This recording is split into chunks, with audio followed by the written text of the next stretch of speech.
بیان فرمایا بل تؤثرون الحیات الدنیا، بلکہ تم نے دنیاوی زندگی کو ترجیح دیا ہوا ہے، والآخرۃ خیر وابقا، جبکہ آخرت جو ہے یہ ہمیشہ ہمیش اور باقی رہنے والا ہے، یہ بہتر زندگی ہے، یہ باقی رہنے والی زندگی ہے۔ کتنے افسوس کی بات ہے، دن رات دیکھتے ہیں موت ہو رہی ہے، لوگ قبرستان کی طرف لے کے جائے جاتے ہیں، اور ہمیشہ ہر آن ہر لمحہ پوری دنیا میں تو چھوڑیے اپنے علاقے میں بھی آپ سنتے رہیں گے آج فلاں جگہ موت ہو گیا، آج فلاں جگہ موت ہو گیا، آج فلاں جگہ موت ہو گیا۔ اور بڑی ہی افسوس کی بات یہ ہے، ہم کیسے مسلمان ہیں، اللہ رب العالمین ہمیں کامیابی کی طرف بلانے کے واسطے مؤذن کو یہ حکم دیا ہے کہ 5 وقت روزانہ تم مؤذن سے کیا کہتے ہیں کہ اذان کے ذریعے سے لوگوں کو کامیابی کی طرف بلاؤ۔ یہ مسجد سے مؤذن ہمیں اور آپ کو روزانہ 5 دفعہ کامیابی کی طرف بلاتا ہے کہ آؤ حی علی الصلاۃ، نماز کی طرف آؤ، حی علی الفلاح، کامیابی کی طرف آؤ، اللہ رب العالمین کے سامنے آؤ، ان کے سامنے ماتھا ٹیکو، ان کے سامنے سر بسجود ہو جاؤ، اس کو اپنا رب سمجھو، اس کو اپنا رب مانو۔ لیکن افسوس کی بات ہے، ہم اپنا سر جھکاتے اگر ہیں تو نیتا کے سامنے جھکائیں گے، ایم ایل اے کے سامنے جھکائیں گے، ایم پی کے سامنے جھکائیں گے، منسٹر کے سامنے جھکائیں گے، منتری اور سنتری کے سامنے جھکائیں گے، رب العالمین کے سامنے ہمارے سر جھکانے کی ہمیں توفیق نصیب نہیں ہوتی ہے۔ کتنی افسوس کی بات ہے، آج کتنے ایسے لوگ ہیں، بہت سارے ایسے مساجد ہیں، مساجد کے ذمہ دار ایسے بن جاتے ہیں جسے نماز پڑھنے کی توفیق نہیں، مسجد کے ذمہ دار ہیں، مسجد سے میں اللہ رب العالمین کی بات کی جاتی ہے، یہاں دنیا اور آخرت کی کامیابی کی طرف بلایا جاتا ہے، حی علی الفلاح، آؤ کامیابی کی طرف، اس کامیابی کی طرف لوگ نہیں آتے ہیں۔ مدرسے کے کتنے ایسے ذمہ دار ہیں، صدارت کرنے والے، نظامت کرنے والے، ہر قسم کے عہدیدار کو دیکھیں، وہ ایک اسلام کا قلعہ ہے جہاں سے اسلام کے دین اسلام کی ترویج ہوتی ہے، دین اسلام کی نشر و اشاعت ہوتی ہے، جہاں سے اسلام پھیلتا ہے۔ ایسے بہت سارے آپ کو مدرسے ملیں گے جہاں کے ذمہ دار جو ہیں، صدر جو ہیں، ناظم ہیں، خازن ہیں، ان کو نماز کی توفیق نہیں ہوتی ہے۔ ارے یہ ذمہ داری لے کر کے کیا کرو گے؟ اصل جو کامیابی ہے تم کیا سمجھتے ہو؟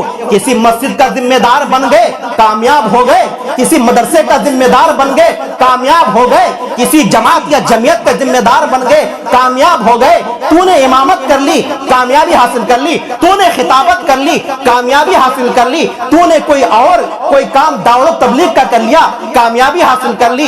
ہاں یہ ساری جو ذمہ داریاں ہیں، ان ذمہ داریوں کو اصل ذمہ داری سمجھتے ہوئے کتاب و سنت کے روشنی میں اس کو کرنا، اخلاص و للہیت کے ساتھ انجام دینا، اور اللہ رب العالمین کے سامنے سر بسجود ہو جانا، اصل جو کامیابی ہے اس کامیابی کی طرف آنا۔ یہ اگر آپ ایسا کر رہے ہیں تب تو بہت ہی خوشی کی بات ہے، بڑے ہی قابل مبارکباد ہے ایسے شخص سے جو اپنی ذمہ داری کو ذمہ داری سمجھتے ہوئے صحیح طریقے سے پورا کرتے ہیں، اور وہ صحیح طریقے سے ہمارے اور آپ کے چاہنے سے کوئی چیز صحیح نہیں ہوتا ہے۔